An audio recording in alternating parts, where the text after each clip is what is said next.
That's the whole point. Like that is why I the other route that I talk about all the time.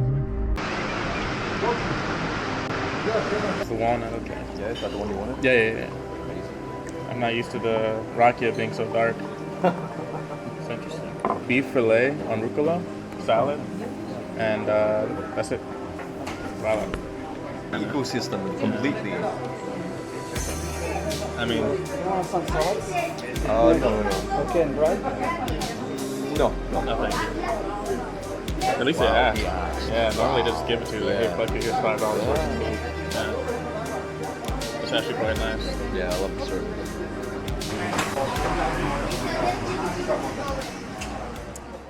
I am in Palic, specifically Paligo Palata. Beautiful establishment. Looks even better after a fresh rain. I noticed that my YouTube is doing pretty well recently. I think posting a lot helps. But one thing I've also noticed is how much hate people spew online. I mean, I've always gotten criticism online about all sorts of things. Check out this waterfall real quick. Quite nice. Big, actually. It's quite large. I don't know if you can really see how big it is from here, but it's nice. Beautiful place. I got a comment from an individual. You know, their intention probably wasn't just to find a YouTube channel and find someone to bash, to be rude to. But despite that, they did. And it was about my image, about my hairline. Which, yeah, definitely over the years has struggled, but it's been recovering pretty well. The thing is, people often project their own insecurities on others. You see this in all ways and manners in life. And it's sad when you really take time to understand yourself, to do self-reflection, to come to an understanding of why you feel a certain way and why you dislike or like certain characteristics of others. But when you're projecting these insecurities on others, you need to remember that we're all human. How you feel about someone's hairline, about their jaw structure, about their chest or their butt, when you verbalize those things and take actions towards another, you create this negative aura, energy that affects you and them simultaneously, but no one benefits from this negative energy. It's just more vitriol. Sometimes we need to take a step back and really think about what we're doing to each other. On the other hand, there's something that we really need to consider about ourselves. When it comes to your image, how you perceive yourself in society, it's really important. Oh, look at this. I gotta cut this real quick. See these little motorcycles?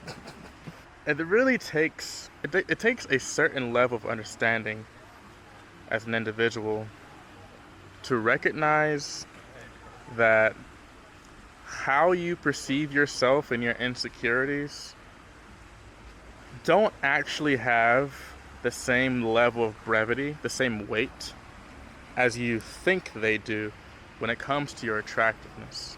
My hairline, maybe my big old forehead, maybe my lips or my nose or my eyes, my chest, my butt, my dick, it doesn't matter. All these characteristics individually have little to no effect on your attractiveness. Quite often, you'll find celebrities, musicians, writers who are, there's no other way to put it, pretty unattractive physically, at least in the socialized perception of beauty. They don't fit it. Yet, they date supermodels, or they have a beautiful, loving wife. Think Slavoj Žižek, for example. These individuals have strong character. I talked about this before, but it's still important to remember. As people, as humans, we love stories. If you can tell a good story in your behavior, demeanor, in your past and your present and your hobbies and your friend circles, if you can tell a good story, you will be more attractive to the opposite or whoever you're attracted to. This is why it's more important when you think about to yourself, maybe I should get this surgery in Nişantaşı, somewhere in Istanbul, to get my nose a little bit sharper, or change my eye color, or do whatever. Now, there's nothing wrong with surgeries, don't get me wrong. Doing these things to enhance one's own perceived appearance of beauty without any attachment to the concern of others is fine. But rarely ever do we approach surgery in such a way. Generally, it's an attempt to be a little bit more attractive, a little bit more sought after by those we're attracted to. I want to get the hair surgery, for example, but I also want to do it for myself. And I would say it's more 80% for myself and 20% for the possibility that a woman would find me more attractive. So I'm not infallible. I'm not immune to this critique. But it's so important to look inward and recognize that how we perceive ourselves and how we allow it to dictate our actions financially and lifestyle-wise and our emotions day to day is so important. When a person critiques you in this way, when they denigrate you somehow physically, just remember, what matters most is your character. How you respond to that person. Respond with kindness, respect, and love. That's the only way to push back against such hate, such vitriol. It's hard sometimes to be the better person, but it's really the only way to live. Alright, I'm gonna go get some food, and I'll catch you guys later.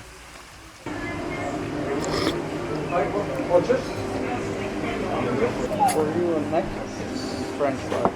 Thank you very much. Enjoy. Holy shit. Wow. How is this so fucking tender? Please explain to me.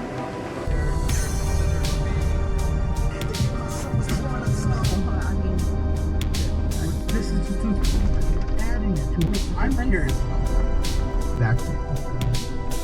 Don't even like